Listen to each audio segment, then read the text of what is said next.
Do you ever feel trapped by the weight of your choices? That feeling is not random. God is watching and waiting for your call.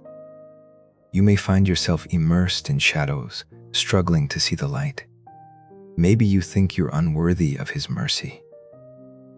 But I assure you, this moment holds divine significance. Pay attention, for God desires to speak to you right now. You are carrying feelings of shame, regret, or loss. Just like Ezra, who faced his people's transgressions, you too might feel the burden of failure. His deep sorrow mirrored your heart, knowing the weight of sin and its consequence. This person knew exactly what you are feeling. The wind rustles softly among the trees, a reminder of the stillness Ezra feels at this critical moment. His heart races heavy with the weight of iniquities that have piled high. He stands among his people, aware that they are lost, ensnared in their trespasses. The air is thick with shame and worry. Ezra's voice is but a whisper, trembling as he calls on the Lord, longing for Him to see their predicament. In Ezra chapter 9, verses 6 through 9, the Word of God declares how Ezra cries out in deep shame, lifting his face in anguish. In that moment, as he releases his burden, grace breaks through, illuminating the darkness. The weight lifts as God's mercy envelops him, contrasting his internal turmoil with His profound peace. He realizes that God has not abandoned them, but instead extended mercy. Hope stirs in his spirit as the heaviness gives way to a glimmer of revival. You are standing in that same place today, feeling burdened by choices and consequences. God sees your heart's cry for help and restoration. In Zechariah chapter 10, verses 6 through 9, God promises to gather and restore His people, ensuring they will rejoice and remember His love.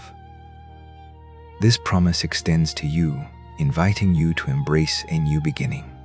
God's character shines brightly through these narratives. He is not a distant deity who overlooks our struggles. He is actively present, ready to extend mercy and restoration to all who seek Him. Through our failures, He shows us that His love never ends, always reigniting hope in our hearts. Father, You are the embodiment of grace and compassion. You are my refuge and strength in times of trouble. I thank You for Your unending love that meets my every need.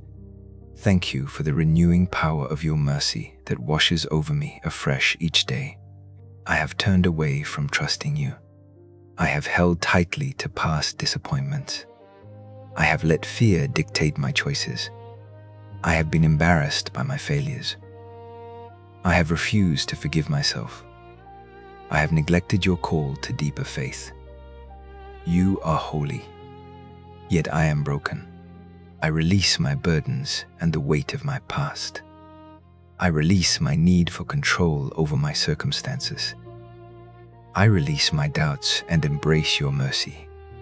In Philippians chapter 1, verses 13 through 16, Your word says that my bonds in Christ are manifest in all the palace. God's grace extends to you even now, and you can trust Him to bring joy even in trials. You can trust Him to transform your heart. Maybe you are holding on to feelings of inadequacy. Maybe you think God can't forgive you for your past mistakes, but really, He delights in your return. Maybe you are choosing to stay in comfort rather than step into His divine purpose. In the mighty name of Jesus, I declare you free to embrace His mercy. My friend, hear this promise from the Lord. He brings restoration to the brokenhearted. In Isaiah chapter 61, verse 3, the word of God proclaims He will bestow on them a crown of beauty instead of ashes. This is for you today. Embrace it fully. You have felt the weight of shame lifted, for this struggle has been conquered by God's mercy. Type embrace divine mercy now in the comments, and let us stand in prayer together. May you walk in His restoration and find your heart renewed in grace. In Jesus' name, amen.